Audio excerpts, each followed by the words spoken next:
ప్రయత్నలాడండి ఏస్తో నా జీవితం అనే ప్రోగ్రాంకి మిమ్మల్ని ప్రేమపూర్వకంగా ఆహ్వానిస్తున్నాను. క్రిస్మస్ మరియు నూతన సంవత్సర శుభాకాంక్షలు తెలియచేసుకుంటున్నాను. ప్రయత్నలాడ్ అందరూ ఎలా ఉన్నారండి? దేవుని యొక్క దీవెనలు ఆశీర్వాదాలు పొందుకొని మీరందరూ కూడా క్షేమంగా ఉండాలని ప్రార్థిస్తున్నాం. ఈ రోజున దేవుని వాక్యానుసారమైన జీవితాలు అనే అంశంలో భాగంగా చూసుకుంటే కొన్ని సత్యమైన మాటలు తెలుసుకుందామా? మరి ఈ మాటలు తెలుసుకోవడానికి ముందుగా ప్రార్థన. యేసయ్యా, గొప్ప దేవుడా, నీకు వందనాలు. శ్రేష్టమైన జ్ఞానంతో మీ ప్రజలతో మీరు మాట్లాడమని యేసు పరిశుద్ధ నామమున ప్రార్థన సమర్పించుకుంటున్నాం తండ్రి. ఆమేన్. ప్రైజ్ ది లార్డ్ అండి. ఈ రోజున దేవుని వాక్యానుసారమైన జీవితాలు అనే అంశంలో భాగంగా చూసుకుంటే మనం అనేకమైన అంశాల గురించి చర్చించుకుంటూ వస్తున్నాం కదా. దానిలో భాగంగా ఈ రోజున మన జీవితాల్లో మరి ఏదో లేదని, లేకపోతే మరి మనకి ఏదో కొదువ అయిందని చెప్పి మనము పోషింపబడడం ఎలాగా, లేకపోతే మన పరిస్థితులు, మన సిచ్యుయేషన్స్ అన్నీ కూడా మనకి గాబరా కలిగించే పరిస్థితులు కలిగి ఉంటాం. అంటే నా కుటుంబాన్ని నేను ఎలా పోషించుకోవాలి, లేకపోతే నా యొక్క బిడ్డకు వివాహం ఎలా చేయాలి, లేకపోతే నేను మంచి జాబ్ని ఎలా సంపాదించుకోవాలి అని మనకి మన జీవితంలో అనేకమైన సమస్యల గురించిన చింతను కలిగి ఉంటాం. మరి మన చింతలని కూడా తీర్చే దేవుడు ఎవరండి? మన చింతలన్నీ తీర్చే దేవుడు ఒకరున్నారు. ఆయనే ప్రభువైన యేసుక్రీస్తు. ఈ రోజున నీ కుటుంబంలో మరి ఏ సమస్యను బట్టి చింత కలిగి దుఃఖిస్తున్నావో ఈ రోజున దేవుడు నీతోనే మాట్లాడుతున్నారు. అంటే దేవుని వాక్యానుసారమైన జీవితాలు అనే అంశంలో భాగంగా చూసుకుంటే, అంటే దేవుని వాక్యంలో నుంచి కొన్ని సత్యాలు అనేవి మన జీవితంలో అనుసరించడం ద్వారా మన జీవితాన్ని ఆశీర్వాదకరంగా దేవుని వైపు నడిపించుకోవాలనే ఉద్దేశంతోనే ఈ కార్యక్రమాన్ని మరి చేయడం జరుగుతుంది కదా. మరి అందులో భాగంగా చూసుకుంటే ఈ రోజున అనేకమైన అంశాల గురించి తెలుసుకుంటున్నాం. దేవునికి స్తోత్రం, హల్లెలూయా. ఈ రోజున మన చింతలను తీర్చే దేవుడు. అంటే ఈ రోజున నీకు ఏది కొదువైనదో, ఏది కొరత అయినదో, నీకు ఏ ఇబ్బంది, ఏ ఇరుకు, ఏ సమస్య, ఏ లోటుతో నీ ఉన్నావో ఆ లోటును తీర్చడానికి దేవుడు నీతో మాట్లాడుతున్నాడు. అంటే ఈ యొక్క క్రిస్మస్ దినాలు, లేకపోతే ఈ నూతన సంవత్సరం అనే శ్రేష్టమైన ఆశీర్వాదకరమైన సంవత్సరాలు మన జీవితంలోకి రాబోతుండగా మనం అనేకమైన చింతలు కలిగి ఉంటాం.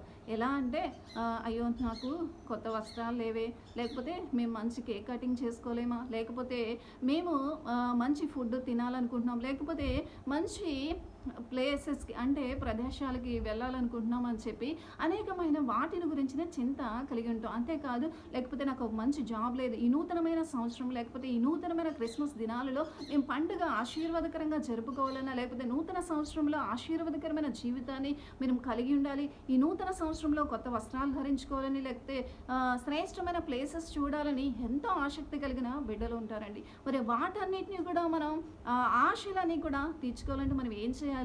మన చింత యావత్తు కూడా దేవుని మీద వేయాలి. దేవునికి స్తోత్రం, హల్లెలూయా. మరి ఈ రోజున నీవు ఎటువంటి చింతతో నీవు ఉన్నా సరే, ఈ రోజున నీవు చేయవలసింది ఒకటే, దేవుని సన్నిధిలో నీకున్న సమస్యను తెలియచేయి. దేవునికి స్తోత్రం, హల్లెలూయా.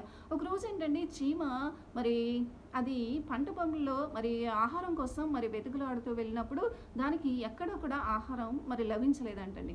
ఆ లభించకపోయేసరికి అక్కడ ఉన్న ఒక రైతు, ఏంటి చీమ ఇంత చింత కలిగినో, లేకపోతే ఇంత బాధతో ఉన్నో, ఇంత దుఃఖిస్తూ ఉన్నావు, ఏంటి నీ సమస్య ఏంటి అని చెప్పి అడిగినప్పుడు చీమ ఇలా సమాధానం చెప్తుంది ఆ రైతుకి. అయ్యా, చూస్తే నా భర్త మరి కాలు విరిగి మంచంలో ఉన్నారు, నాకు చూస్తేనేమో 2 ఆడపిల్లలు, నా కుటుంబాన్ని పోషించుకోవాల్సిన బాధ్యత నా మీద పడింది, మరి నా యొక్క కుటుంబాన్ని పోషించుకోవాలని చెప్పి నేను ఆహారం కోసం వెతుకులాడుతూ ఉన్నప్పుడు మరి నాకు ఎక్కడా కూడా ఆహారం లభించలేదని చెప్పినప్పుడు, ఓసి ఇంతేనా నీ సమస్య, ఇదిగో నాకున్న ధాన్య రాశిలో మరి ఇగో నీకు కావాల్సిన ఆహారమే కదా అని చెప్పి ఆయన రైతు దగ్గర ఎంత ధాన్యం ఉంటుందండి? కుప్పల తెప్పల ధాన్యం ఉంటుంది. ఆ దానిలో ఒక గుప్పడు ధాన్యము మరి చీమకి ఇచ్చినప్పుడు దానికి పట్టజాలంత విస్తారమైన దీవులుగా ఆ యొక్క ఆహారాన్ని అది మోసుకు వెళ్ళడానికి చాలా సమయం పట్టిందంట. అలాగే ఈ చీమ ద్వారా మనం నేర్చుకోవాల్సిన పాఠం ఏంటంటే, ఈ రోజున చీమ వలె మా కుటుంబాన్ని ఎలా పోషించుకోవాలి, లేకపోతే ఈ యొక్క కొత్త సంవత్సరంలో కొత్త బట్టలు కొనుక్కోవాలి, లేకపోతే కొత్త రకమైన ప్లేసెస్ చూడాలి, లేకపోతే మంచి రకరకాల ఫుడ్స్ తినాలి, లేకపోతే ఈ యొక్క క్రిస్మస్ కానీ ఓ నూతనమైన సంవత్సరంలో నూతనమైన దీవెనలతో కూడిన శ్రేష్టమైన జీవితాన్ని మేము అదే అనుభవించాలని చెప్పి అనుకుంటున్నామో, ఇవన్నీ కూడా మాకు ఎలా తీరుతాయని చెప్పి చింత కలిగి ఉన్నారా? అస్సలు చింతించవలసిన అవసరమే లేదండి. దేవుని యొక్క వాక్యం ఈ రీతిగా సెలవిస్తుంది. ఫిలిప్పీ పత్రిక 4వ అధ్యాయం 19వ వచనం. ఫిలిప్పీ పత్రిక 4వ అధ్యాయం 19వ వచనం. కాగా దేవుడు తన ఐశ్వర్యం చొప్పున క్రీస్తు యేసునందు మహిమలో మీ ప్రతి అవసరమును తీర్చును. దేవునికి స్తోత్రం.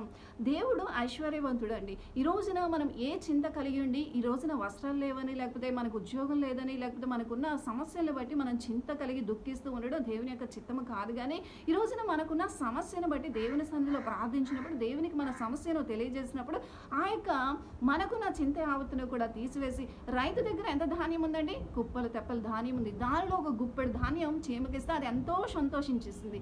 అంటే ఈ రోజున మరి మన సమస్యలు కూడా ఒక చీమ వలె. అంటే దేవుడు ఐశ్వర్యవంతుడై ఉన్నాడు. ఈ రోజున నీ యొక్క ప్రతి సమస్యకు కూడా పరిష్కారం ఇవ్వగల సమర్థుడు. అంటే ఈ రోజున నీకు ఉద్యోగం లేదని, లేకపోతే వ్యాపారంలో అభివృద్ధి లేదని, లేకపోతే నీ యొక్క బిడ్డలకి క్రొత్త సంవత్సరంలో ఈ యొక్క క్రిస్మస్ దినాల్లో మంచి నూతన వస్త్రాలు కొనుక్కోలేని స్థితిలో ఉన్నామే, లేకపోతే నూతనమైన ప్లేసెస్, నూతనమైన ఆశీర్వాదకరమైన జీవితాన్ని, లేకపోతే నూతనమైన రకరకాల టేస్టీ ఫుడ్స్ని మేము అనుభవించలేకపోతున్నామని చెప్పి చింత కలిగి ఉన్నావా? దేవుడు ఈ రోజున ఆ చింతలన్నీ కూడా మరి దేవుని వైపు నీవు అంటే నీ భారము యెహోవా మీద మోపము, ఆయనే నీ యొక్క సమస్త కార్యాలను కూడా సఫలం చేయనని దేవుని యొక్క వాక్యం ఈ రీతిగా సెలవిస్తుందండి. అంటే ఈ రోజున దేవుడు ఐశ్వర్యవంతుడైనప్పుడు నీ చింత యావత్తు ఆయన మీద వేసినప్పుడు నీకున్న ప్రతి సమస్యను, ప్రతి లోటును కూడా తీర్చగల సమర్థుడు. కాబట్టి నీకు అక్కరగా ఉన్నవేవో ఆయనకు ముందుగానే తెలుసు. కాబట్టి నీకున్న సమస్యను చీమవలే మరి నీవు దేవునికి తెలియజేసినప్పుడు ఆయన ఐశ్వర్యంలో నుంచి నీకు కొద్దిగా ఇస్తే నీకు అది శ్రేష్టమైన ఆశీర్వాదం. అంటే నువ్వు ఉబ్బి తబ్బిపోయి తట్టుకోలేనంత విస్తారమైన దీవెనలు అవి. కాబట్టి దేవుడు ఐశ్వర్యవంతుడైన దేవుని యొద్ద నువ్వు మరి దేవుడిచ్చే శ్రేష్టమైన దీవెనలు పొందుకోవాలని నువ్వు ఏం చేయాలి? దేవునికి నీ సమస్యను విన్నవించాలి. దేవుని యొక్క దీవెనలు చీమ వలె నువ్వు కూడా పొందుకోవాలి అని ఈ రోజున దేవుడు నీతో నాతో మాట్లాడుతున్నారు. మన జీవితాల్లో ఈ రోజున మరి ఎటువంటి సమస్యలున్నా, ఎటువంటి శోధలున్నా, ఎటువంటి ఇరుకు ఇబ్బందులున్నా సరే, ఆ సమస్యలు, ఆ చింతలు, ఆ బాధలన్నీ కూడా మనం ఏం చేయాలండి?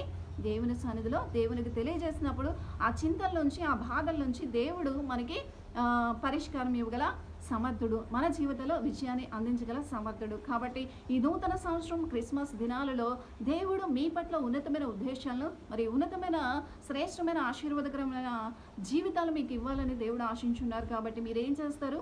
చీమ వలె మరి మీ సమస్యలను దేవునికి తెలియజేయండి. శ్రేష్టమైన ఆశీర్వాదాలు, ఆయన ఐశ్వర్యం చెప్పిన మా అక్కరలు తీర్చగల సమర్థుడైన దేవునికి మన విన్నపాలు తెలియజేసుకుని ఆశీర్వాదాలు పొందుకుందాం. Praise the lord. దేవుడి కొద్ది మాటలు దీవించునుగాక.